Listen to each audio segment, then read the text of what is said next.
Mendoza y estamos en Nuestras Voces, este programa Derecho Humanista que transmitimos aquí todos los jueves gracias al Centro de Derechos Humanos de las Mujeres y con financiamiento de la Unión Europea.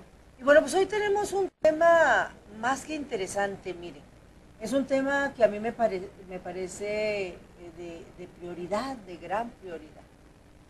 Resulta, te recordará porque todos los medios publicaron, aquí también hicimos programa especial, hace algunos meses que varias organizaciones, incluidos también hay grupos de periodistas, solicitamos lo que se le llama una alerta temprana, ese es el concepto formal, porque es una petición formal que se hace ante la Secretaría de Gobierno, esta institución federal, en el gobierno federal.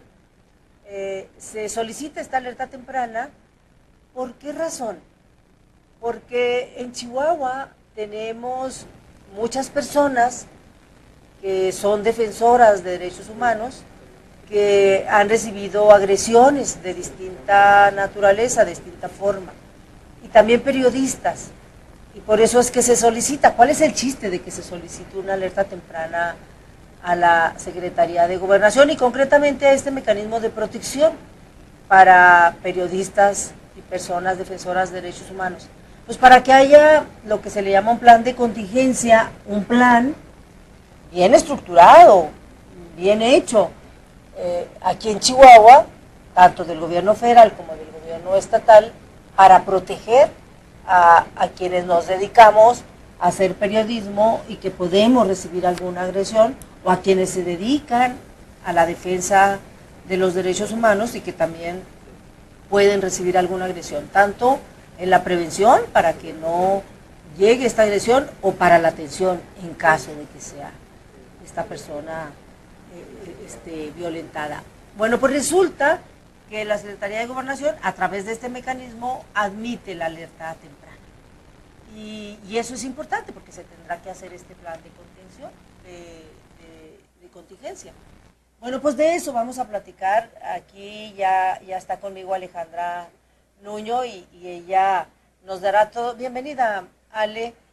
Alejandra es abogada, experta en el tema de derechos humanos, y al final, desde el Centro de Derechos Humanos de las Mujeres, tú te dedicaste a hacer todo el proceso técnico-legal para elaborar la propuesta, enviarla, darle seguimiento, que yo quiero que tú sí nos platiques, y bueno, ya al final dar a conocer, porque hubo una rueda de prensa el lunes pasado para dar a conocer que se admite. Pero a mí sí me gustaría, bueno, que nos cuentes todo, pero también lo que implica de chamba, de conocimientos, el hacer todo eso.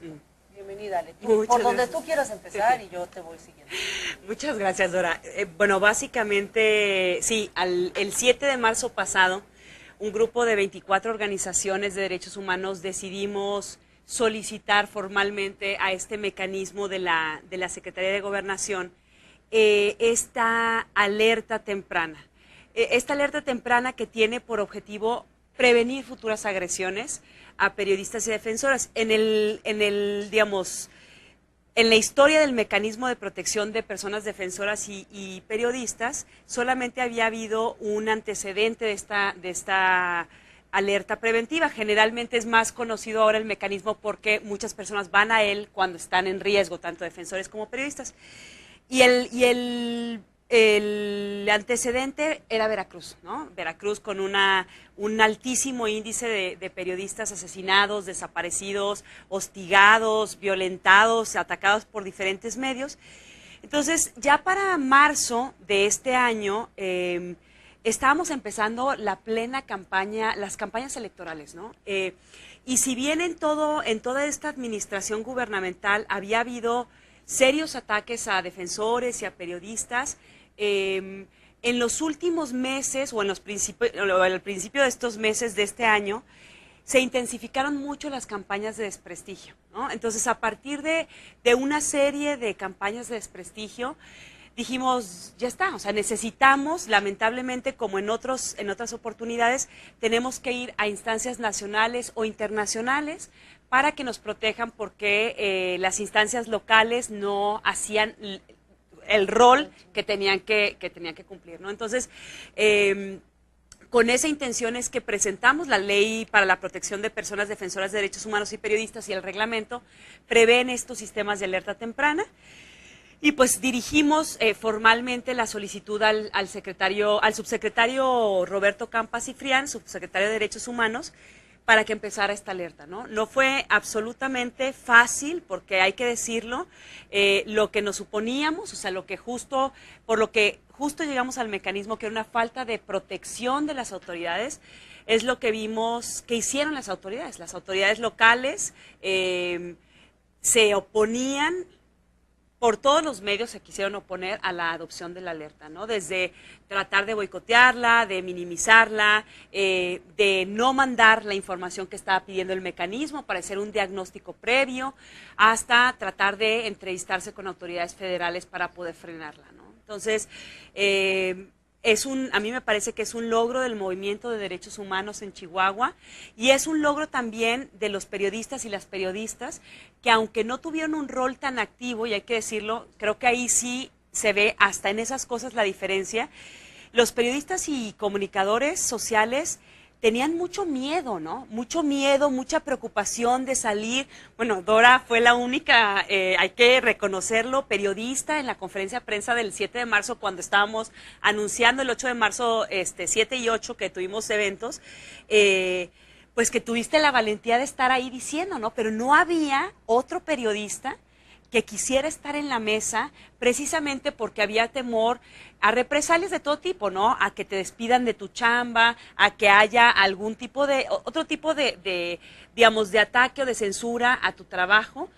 Y eso lo que significaba para nosotros era que, bueno, ahí estamos en la conferencia, en la rueda de prensa. Ese 7 de marzo. Ese 7 de marzo, sí. Sí, justo, entonces estábamos enfrente del Palacio de Gobierno señalando las razones por las cuales estábamos llegando a la subsecretaría, ahora al subsecretario Campa, ¿no? Pero básicamente eso, ¿no? Sí había, para nosotros como defensores y defensoras, era más fácil solicitar la alerta, pero también quisimos solidarizarnos con los periodistas y las periodistas que hacen en muchas oportunidades un trabajo muy valiente de informar a la ciudadanía, y que no podíamos no incluirles en la solicitud de alerta, ¿no? Sí, qué implicaciones tiene tener una alerta preventiva? ¿Qué es eso? ¿Qué es una alerta preventiva, una alerta temprana, y para qué sirve? ¿Qué significa eso? ¿De qué hablamos? Mira, la ley y el reglamento, y como estamos en construcción, solamente establecen que tanto la Federación como los estados y los municipios pueden adoptar sistemas de alerta temprana para prevenir, ¿no? Ese es el fraseo de la normativa. Entonces, lo que implica es que de aquí para adelante tienen que adoptarse todas las medidas que prevengan futuras agresiones. Eso es lo que queremos decir. Chihuahua es el estado con mayor número de defensores y defensoras de derechos humanos asesinadas. Es el segundo con mayor número de periodistas asesinados. Entonces estamos diciendo desde que se tienen que adoptar medidas para que un periodista, una defensora de derechos humanos, un defensor de derechos humanos pueda hacer su trabajo en condiciones de seguridad. Se tienen que adoptar medidas, por ejemplo, para abatir la impunidad, porque la impunidad es una forma que facilita la repetición de futuras agresiones, por ejemplo. Hay otro tipo de formas preventivas que pueden paliar o prevenir futuros ataques. Campañas de desprestigio, por ejemplo, qué bonito sería tener al gobernador aquí del estado, a instancias nacionales e internacionales, reconociendo la labor del periodismo y de los defensores y las defensoras. Ese mensaje, esa posición manda un mensaje a futuros agresores o a agresores y agresoras, de que no va a ser tolerado ni permitido ningún ataque para defensor o defensora o periodista, ¿no? Entonces, la ley no prevé un listado de medidas preventivas. Lo que nosotros tenemos que hacer ahora en este plan de contingencia es enunciar qué es para nosotros lo que podría prevenir. Por ejemplo, marzo pasado era evidente que había una campaña de desprestigio en medios de comunicación. Se usaron mucho los medios de comunicación para pegarle a organizaciones indígenas que están haciendo un trabajo maravilloso y que están haciendo una campaña en el Senado por la Sierra Tarahumara. A Blanca Gámez, a la periodista Pati Mayorga, por ejemplo. Entonces, ahí lo más fácil es, después de este diagnóstico, que el ataque es la campaña de desprestigio, lo primero es que cesen las campañas de descrédito y que haya una campaña que dignifique la labor de defensa y promoción de los derechos humanos, al igual que del periodismo. Entonces, depende mucho del tipo de riesgo al que nos estamos enfrentando. En la sierra, se me ocurre, por ejemplo, cada vez mientras más alejado es más complicado, pero en la sierra, donde sabemos que no hay autoridades a donde denunciar porque es muy difícil. Bueno, tal vez una forma preventiva es que garanticemos que haya cercanía de las autoridades para que puedan estar monitoreando, que puedan estar, digamos, autoridades que cumplan con la labor de brindar una seguridad pública ciudadana, que puedan estar dando rondines para impedir mayores ataques, ¿no? Dependerá mucho y por eso es que el reto en el plan de contingencia es que particularicemos en esas situaciones, ¿no? No es lo mismo efectivamente la situación de la sierra. Ahí estamos viendo justo las campañas de desprestigio, utilizando medios de comunicación por parte del propio gobernador Duarte, ¿no? Lamentablemente lo vimos en varias oportunidades al jefe del Ejecutivo local, digamos, a la mayor cabeza, dando estas lamentables declaraciones en varias oportunidades, ¿no? Entonces, esa es un poco la idea del plan de contingencia. Lo malo es que no hay nada en lo que nos basemos, pero lo bueno es que estamos creando cosas, ¿no? Y en la medida en que haya mayor participación, justo veíamos el anterior candidato a la gubernatura por parte del PRI, Enrique Serrano, que muchas organizaciones teníamos mucha preocupación en su momento porque siendo presidente del Congreso fue de los principales atacadores, ¿no? O agresores a las organizaciones de derechos humanos. Entonces, esa es un poco la intención, que con este plan de contingencia creemos un traje a la medida para periodistas, que ese es un gran reto, y también para personas defensoras de derechos humanos. Se me ocurre, estoy así como pensando en el caso de periodistas, como qué hacer. Me parece que vamos a tener que juntarnos, claro, que hacer alguna mesa de análisis y poder tomar, hacer muchas propuestas y tomar decisiones en la ruta para hacer este plan de contingencia. Pero de entrada se me ocurre que se ha pasado, yo sé que ocurre frecuentemente. Bueno, no sé si frecuentemente, pero ocasionalmente, algún compañero, compañera de algún medio que recibe amenazas, y que sabemos, hemos tenido casos, que son amenazas graves y que su vida incluso está en riesgo, en peligro. Y en ocasiones hemos tenido que colaborar, que apoyar, y que el mismo gremio o parte del gremio ver la manera de sacar a esa persona, a ese periodista, no nada más de la ciudad, del estado, incluso del país. Y casi siempre sin apoyo de los mismos medios donde trabajan, aunque suene paradójico. Y entonces, a lo mejor el plan puede incluir, a lo mejor podemos ver de qué manera estructuramos alguna estructura, no sé, que puede ser de muchos lados, que participe el gremio, que participe derechos humanos, incluso el mismo gobierno, la misma autoridad, las asociaciones de periodistas, no sé, a lo mejor los mismos medios grandes, para que exista un protocolo para que existan condiciones económicas, algún fideicomiso, condiciones económicas y físicas para que algún periodista con amenazas se pueda ir de inmediato, se pueda proteger, que casi siempre es, porque luego ocurrió con un periodista que no se podía ir porque no tenía recursos para irse. Y de aquí a que juntamos recursos, a que cooperamos literalmente, claro, pues él estaba en riesgo, ¿no? Claro, totalmente. Realmente eso sería parte también de un plan más de protección. Totalmente de acuerdo que hay una discusión muy importante sobre la reacción rápida cuando hay personas en riesgo, ¿no? Por ejemplo, en el tema de periodistas, también podría ser importante. En esa solicitud de alerta que hicimos, hablábamos mucho del control de medios a partir de la publicidad oficial, ¿no? Bueno, porque Chihuahua en los últimos años, hay estudios, hay uno particularmente realizado por Artículo 19 y por Fundar, que decía Chihuahua es la entidad federativa que más ha subido la publicidad oficial. La publicidad oficial. Y eso se ha visto reflejado muchas veces en una línea que tienen los medios de comunicación, ¿no? Entonces, por ejemplo, en términos de prevención, diríamos, se tiene que regular urgentemente la publicidad oficial, ¿no? En otro tema, ahora, digamos, los últimos, el último caso de los periodistas del Heraldo, ¿no? Sí. Que era muy fácil, una instrucción a la policía de decir, ustedes no pueden quitarle una cámara a un periodista. No pueden menos todavía borrar las fotografías del periodista, ¿no? Es parte de su trabajo y eventualmente podría hasta servir, qué sé yo, como información o como prueba para algún delito, por ejemplo, ¿no? Entonces, ese tipo de protocolos que prevendrían futuras, o sea, que le dirían a la policía, usted no puede, y a la fiscalía, usted no puede hacer eso, es lo que estamos buscando con este tipo de cuestiones, ¿no? Por ejemplo, en Veracruz, un tema adicional que ponían ahí, que era muy interesante, hicieron una mesa para analizar las investigaciones relacionadas con ataques a periodistas.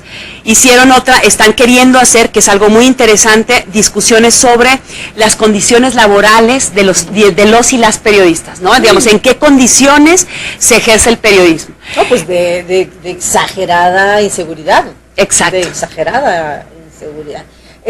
Sí, efectivamente, este último caso de un compañero y una compañera del Heraldo, que fueron violentados, pareciera increíble porque no puede estar ocurriendo, pero es que sí pasa, por mismos policías ministeriales. Digo, se supone que ellos deben de proteger, pero no, ellos son los que agreden, y le quitan la cámara y le sacan el material.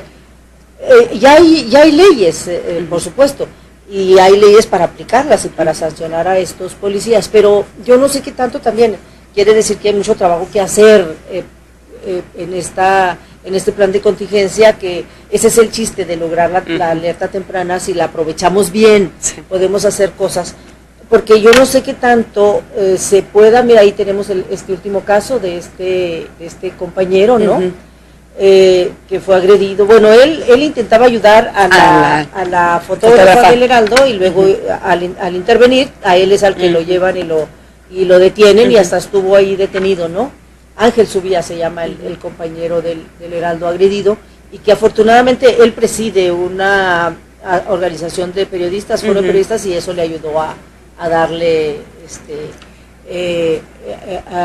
a difundir mucho el tema. Y bueno, trabajar en el Heraldo no es cualquier cosa. El Heraldo inmediatamente pegó el grito en el cielo, y eso ayudó. Pero luego, cuando hay algún compañero que trabaja en un periodiquito digital chiquito, etcétera, pues bueno, Pati, que es corresponsal, y como que la veían muy sola, Pati Mayorga, y bueno, pues era de estarla agrediendo. Pero bueno, igual y se puede también checar un tanto la parte legal, legislativa, porque a lo mejor sí se podría por ahí hacer alguna reforma en el terreno penal para, no sé, en este caso, por ejemplo, que sí sea penado literalmente, porque a lo mejor si le buscamos, ha de haber leyes que sí lo penalicen, pero digamos, expresamente penado a personas en lo particular, y también a públicas, como estos policías, a quien destroce, quite o perjudique, maltrate material periodístico, porque no es como cualquier cosa, ¿no?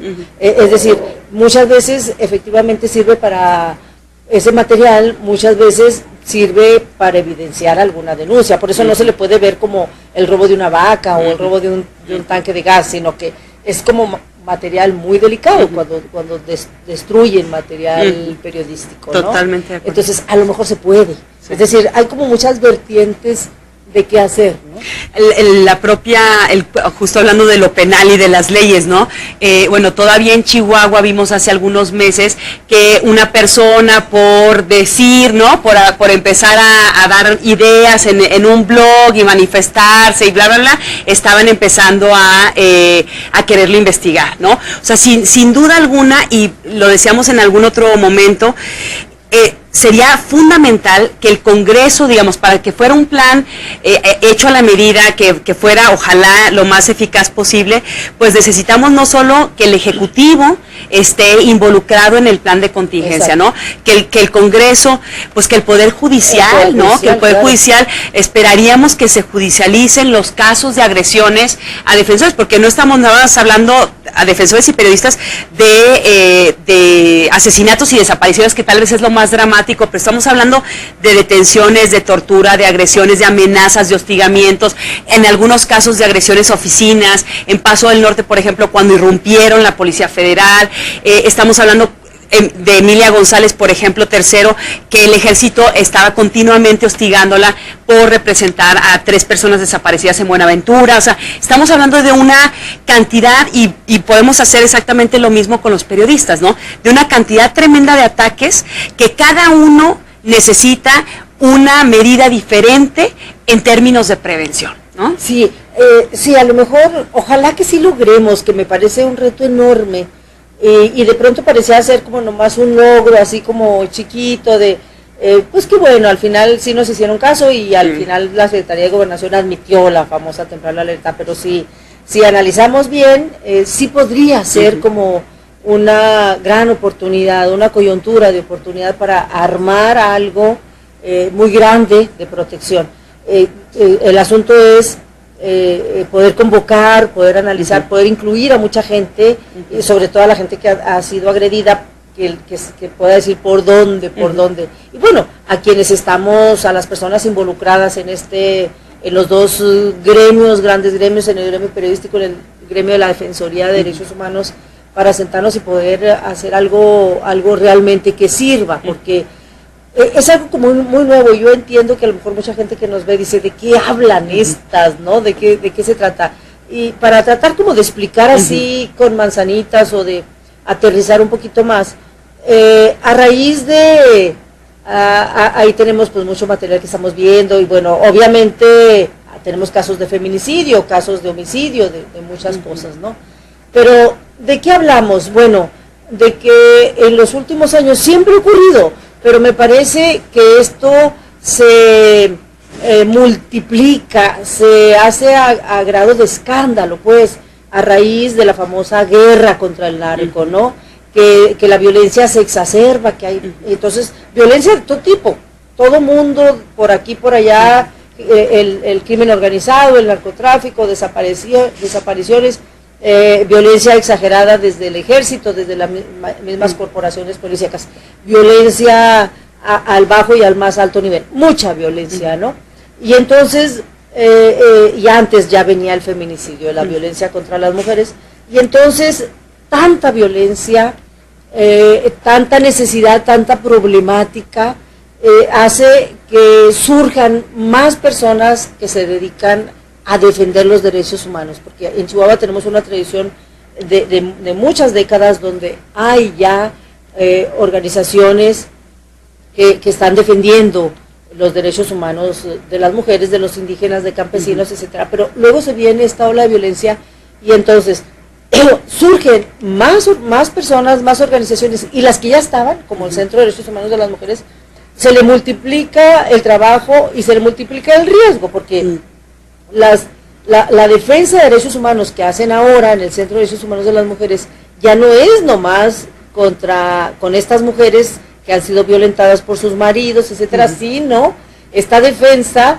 con estas mujeres que muchas son esposas de narcotraficantes, de soldados, de policías, y a todas estas mamás y papás que andan buscando a sus hijos y a sus hijas desaparecidas, o todas estas mujeres que andan buscando a sus maridos desaparecidos, es decir, el riesgo se multiplica.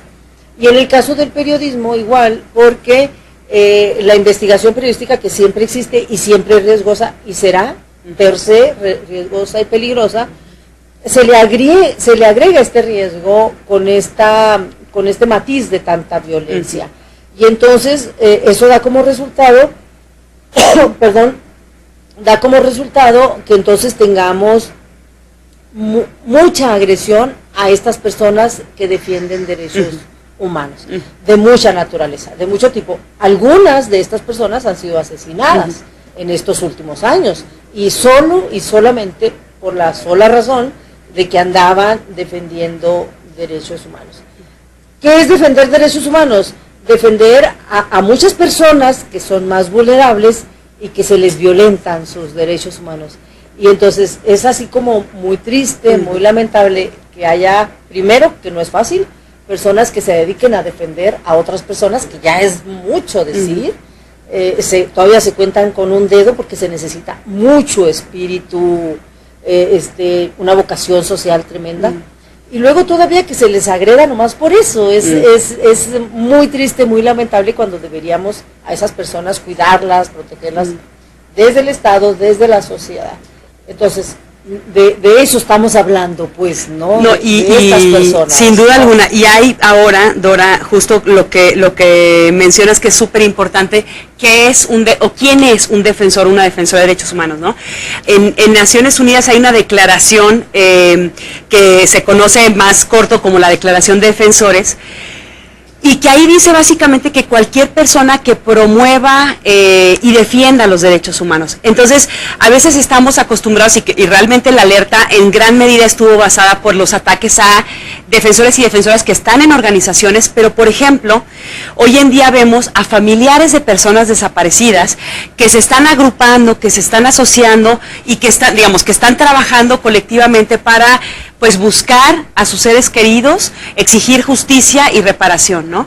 Y estas personas, en el caso específico de un grupo grande que acompaña el CEDEM, estas personas también están en un tremendo riesgo, ¿no? Y lamentablemente, a partir de un informe que hace Amnistía Internacional, que se llama Un trato de indolencia, el trato que da el Estado mexicano a las desapariciones, y que se centra en el caso de Iguala y en el caso de Cuauhtémoc, porque Cuauhtémoc es la entidad, el municipio con mayor número de desaparecidos por cada 100,000 habitantes del país, Ciudad de Cuauhtémoc. Bueno, estas personas empiezan a tener una serie de ataques por prensa, particularmente en radio local, diciendo que que son mentiras las que están, lo que están diciendo. Imagínate, están inventando que tienen hijos desaparecidos, familiares desaparecidos, y que aparte, con esas exigencias de justicia, de verdad, de reparación, están ahuyentando la inversión económica, ¿no? Entonces estamos hablando, por ejemplo, de defensores y defensoras emergentes. Estamos hablando que en México cada vez más el periodismo y la defensa y promoción de los derechos humanos son profesiones de alto riesgo. Y yo solamente, diría en esta parte que sería para nosotros la alerta es realmente importante, no solo por lo que tenga que ver con Chihuahua, que de por sí es fundamental, ¿no? Pero también por lo que está pasando a nivel nacional, ¿no? A nivel nacional hay cada vez un mayor cierre de espacios para la sociedad civil, hay mayores ataques a defensores y defensoras de derechos humanos, hay una tolerancia directamente por el presidente de la República, que está avalando en eventos públicos a quien está golpeando defensores y defensoras de derechos humanos. Por ejemplo, vimos a mediados de julio, lo vimos en un evento con la señora Wallace, que ella insistentemente ha estado presentando campañas de desprestigio contra defensores y contra varios expertos internacionales. Entonces, qué bueno sería, no solo para Chihuahua, que esta alerta sirva, que este plan de contingencia sea eficaz, sino qué gran ejemplo será, ¿verdad?, para el país y para otros estados de la República, en la que también muchos defensores y periodistas sí están en el riesgo en el que también nos encontramos acá. Es que esto pasa en todo el país. Exacto. Esto pasa.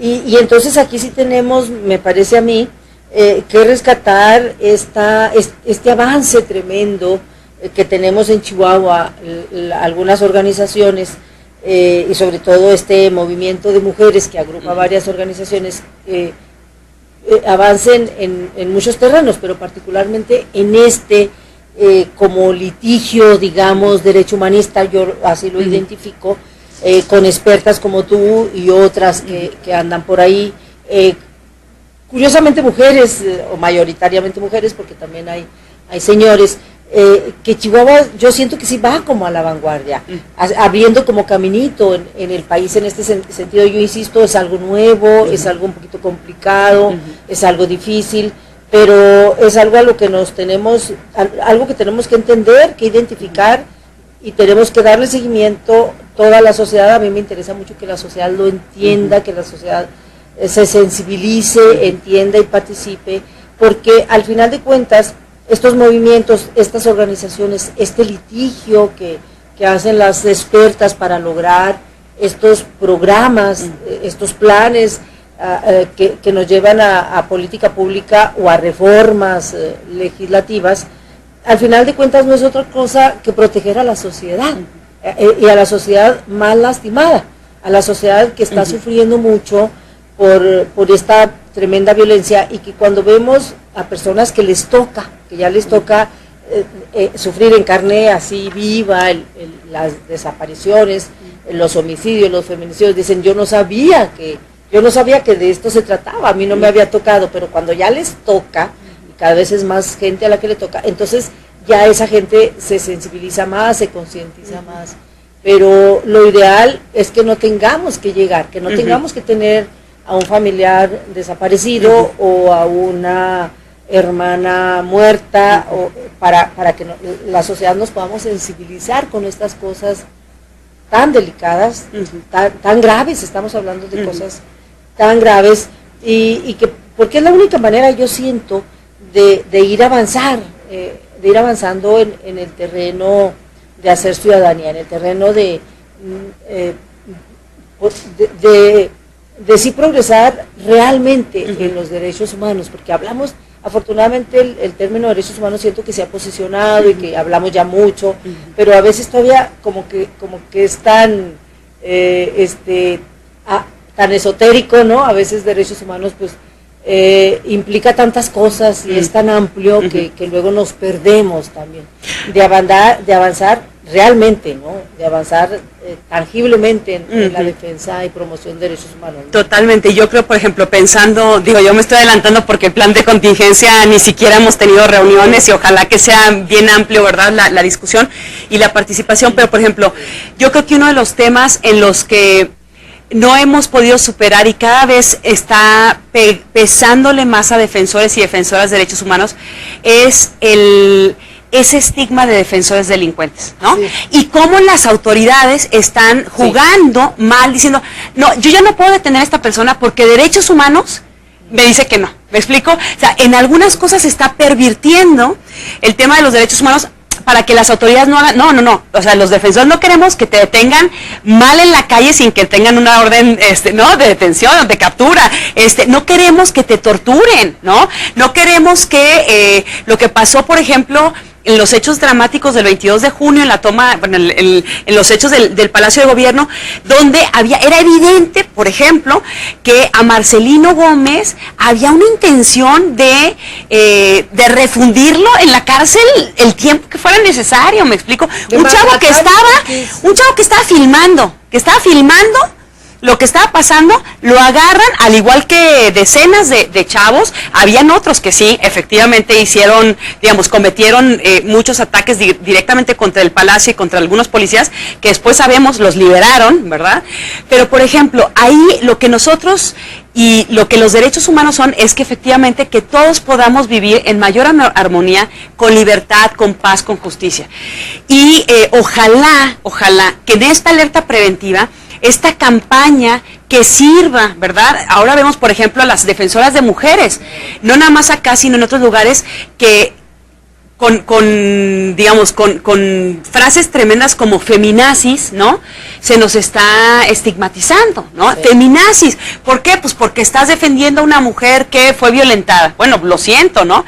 ¿Y por qué? Porque se está malentendiendo el término de derechos humanos. Nadie quiere que una persona que haya delinquido se fugue y que no esté en la cárcel. ¿Quién quiere? O sea, yo creo que nadie. Lo que queremos es que en este país haya un debido proceso que lamentablemente por muchas décadas no se ha logrado tener, ¿no? No tenemos en muchas oportunidades instituciones independientes que investigan de manera, ahora con el sistema acusatorio, que investigan de manera, digamos, seria, profesional, diligente, con prueba científica los hechos, ¿no? Antes a cualquier persona la metían a la cárcel pues porque ahí estabas, ¿no? O porque fabricaban delincuentes. Entonces, eso es lo que no queremos. Nosotros queremos un Estado de Derecho, y qué importante sería que en esta campaña ojalá tuviéramos la posibilidad de hacer una labor de concienciación social, ¿verdad? Y saber que muchas personas somos defensores y defensoras de derechos humanos.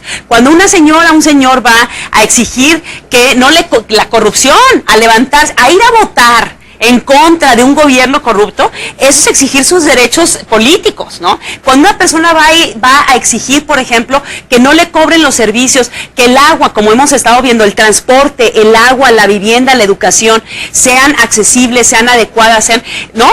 Eso es defender sus derechos humanos. No tiene que ser parte de una organización para ser un defensor o defensora de derechos humanos. Exacto. Entonces, ojalá, yo espero de verdad que con este plan de contingencia, particularmente es un llamado a las nuevas autoridades, también a la sociedad, pero a las nuevas autoridades. O sea, a mí me encantaría ver al gobernador Corral, al recién electo gobernador Corral, con un acto de dignificación de la defensa de derechos humanos y del periodismo. Me encantaría ver a un Congreso que está adoptando leyes para proteger a periodistas y a defensoras de derechos humanos, que está cuestionando a las autoridades que no cumplen con proteger y garantizar los derechos de todos y de todas, no nada más de nosotros, ¿verdad?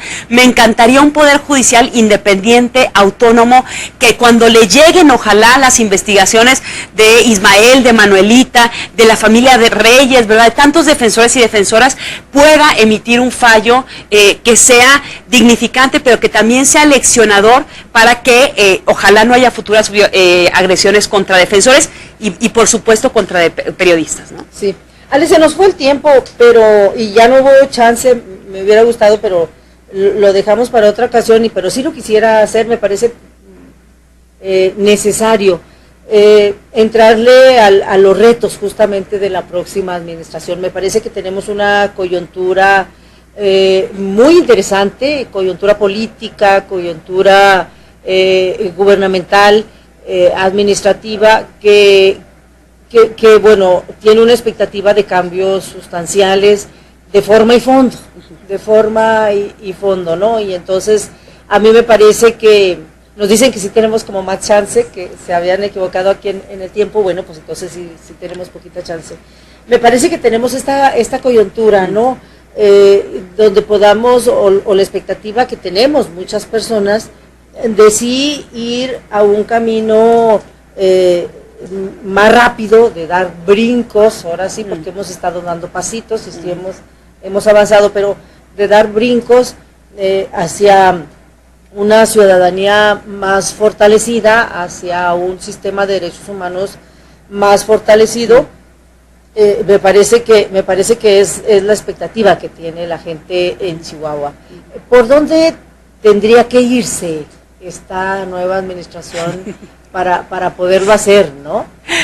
Bueno, yo creo, la verdad es que yo ahorita no quiero estar en los zapatos de Javier Corral, ¿no? Y de su equipo. Me imagino que debe estar pensando en tantos retos que hay en este estado, ¿no?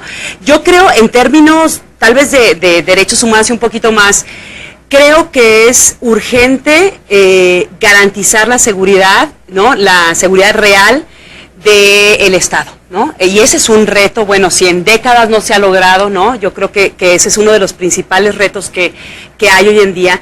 Creo que otro de los retos fundamentales es abatir la corrupción, ¿no?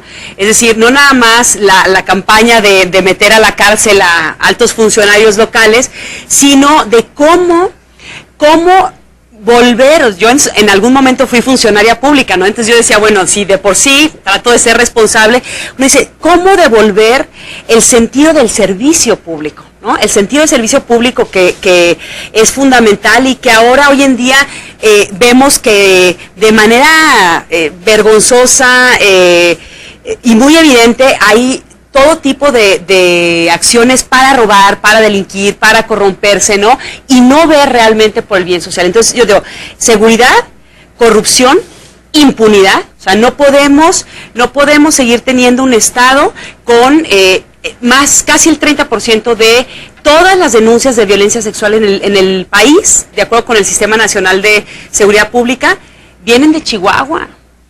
No podemos tener, por ejemplo, casos de el 5º lugar a nivel nacional de personas desaparecidas, un altísimo índice de personas asesinadas, ¿no? Estamos hoy en día, ayer, 2 días se emitió Canadá una alerta y Chihuahua está entre los 5 estados donde está diciendo no vayan porque hay un problema de inseguridad. Entonces, impunidad me parece que es un tema fundamental.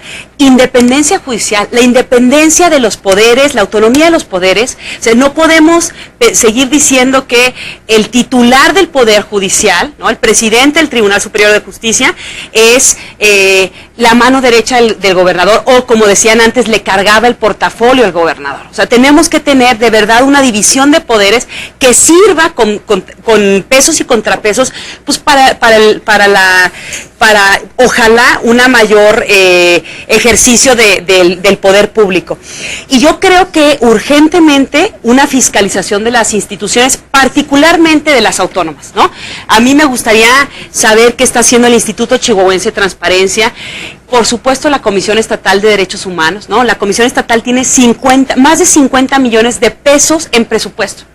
Quiero saber cuántas, hablando de estos temas, ¿cuántas recomendaciones ha emitido sobre periodistas, sobre defensores, sobre personas desaparecidas, sobre vivienda, sobre transporte, sobre corrupción, sobre los temas, sobre educación, ¿no? Sobre los temas que la gente, todos diariamente lo estamos viviendo, ¿no? Entonces, la fiscalización, digamos, la garantía de una independencia y de una autonomía de esas instituciones, pero a mí me encantaría ver al Congreso, a un Congreso más activo, que piense en la gente, que piense en los ciudadanos, ¿no? Que no piense en a dónde va a estar en la próxima administración, en dónde va a estar pensando, ¿no? Que piense en la gente. O sea, esta gente, todos los días vemos en las noticias, pues cuánta gente está sin agua, sin luz, cuando se le vino la vivienda encima porque era de pésima calidad, el despojo de los territorios, lo que está pasando con los indígenas. Chihuahua es el estado con mayor número de desigualdad interétnica en todo México. A veces vemos, los de Guerrero, los de Chiapas, en desigualdad, somos el estado más desigual interétnicamente hablando, ¿no? Segundo, ya después de Coahuila, de embarazo adolescente. Entonces yo creo que en términos, todas esas, y en términos de labores de prevención de futuras violaciones de derechos humanos, de prevención de este tipo de cuestiones de embarazos adolescentes, hay un gran reto, ¿no? Para mí, ¿qué me parece? Más allá de esos retos, creo que el tener voluntad política siempre ayuda, ¿verdad? Y yo veo con mucha esperanza a esta nueva administración, el tener una visión de honestidad, ¿no? De honestidad en el servicio público también va a servir muchísimo, que yo creo que todos como ciudadanos y ciudadanas queremos ver una gran diferencia, pero creo que hasta en alguna medida hasta podríamos ser tolerantes, comprensivas si vemos a un gobernador, a un diputado o diputada, a un juez, a una jueza, que de manera honesta está haciendo todo lo que está a su alcance para cambiar la realidad o transformar la realidad de este estado, ¿no? Yo creo que hay un sinnúmero de retos, pero también creo que el gobierno no lo es todo, ¿no? La Constitución dice que el Estado somos gobierno, territorio y población, ¿no? Entonces yo digo, también la pregunta debería de ser a nosotros como ciudadanos, como ciudadanas, ¿qué vamos a hacer en esta administración? ¿No? No nada más, que me parece que es nuestro rol, por supuesto, fiscalizar, decir si se están haciendo bien las cosas, pero ¿cómo vamos a colaborar con esta administración? Una administración que sabemos que, por ejemplo, entra con una deuda heredada, ¿no? Se va a salir y va a continuar esa deuda si es que no pasa algo más. Entonces, ¿a qué estamos dispuestos o dispuestas a dar? Y yo un poco termino, ahora platicábamos en la mañana con algunas amigas y decíamos, por ejemplo, qué lindo sería retomar ese ejercicio que hizo el presidente Cárdenas cuando nacionalizó el petróleo y que hizo un llamado a todo el país. Decía, no teníamos cómo pagarle la deuda a todos los que les debíamos, ¿no?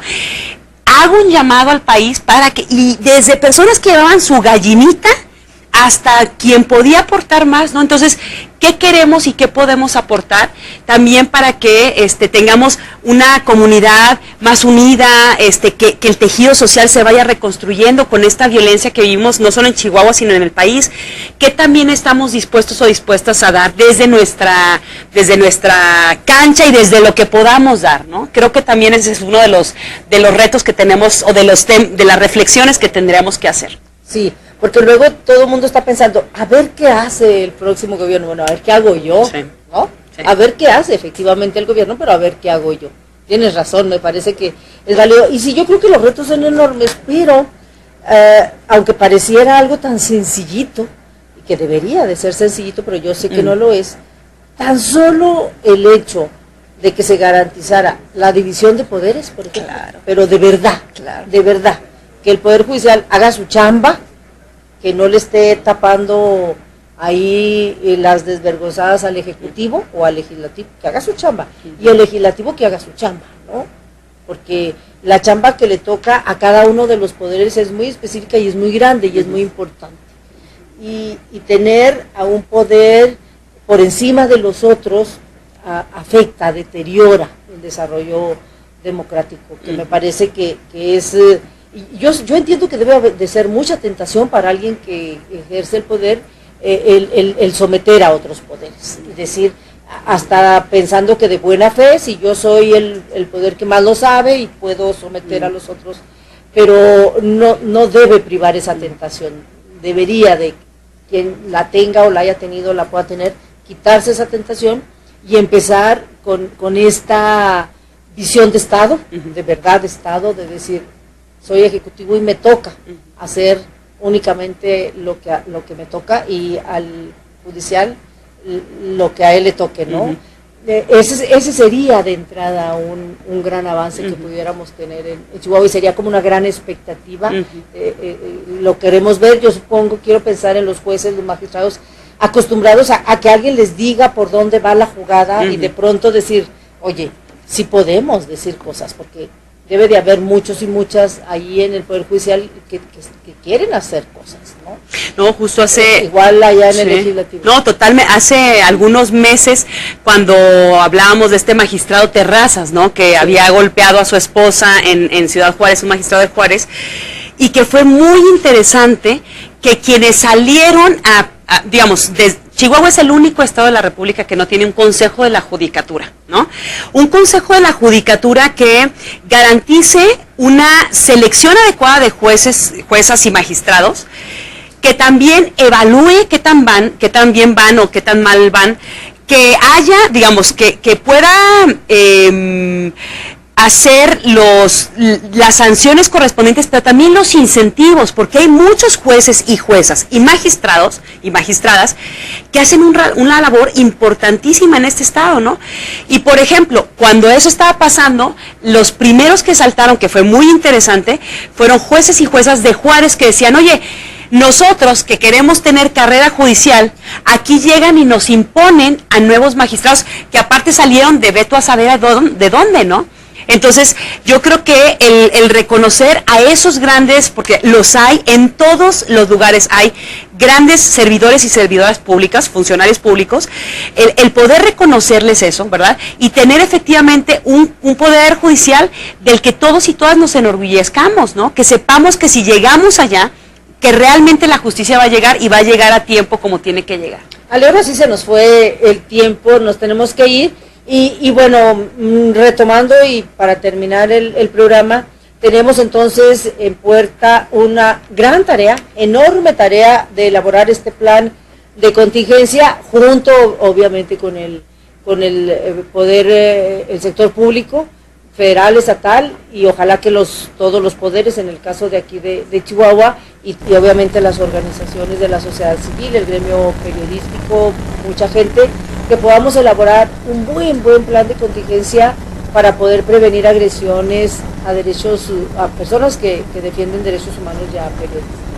Nos tenemos que ir. Muchísimas gracias al personal técnico que hace posible la transmisión, a Jaime, que aquí como siempre nos hace el honor, y allá adentro que tenemos a los compañeros Alan, a Dani, a Ana Laura, a usted que nos sigue en Ecos de Mirabal, y un saludo a Paola que nos está ahí produciendo a distancia y checándonos, yo supongo. Muchos saludos a Paola.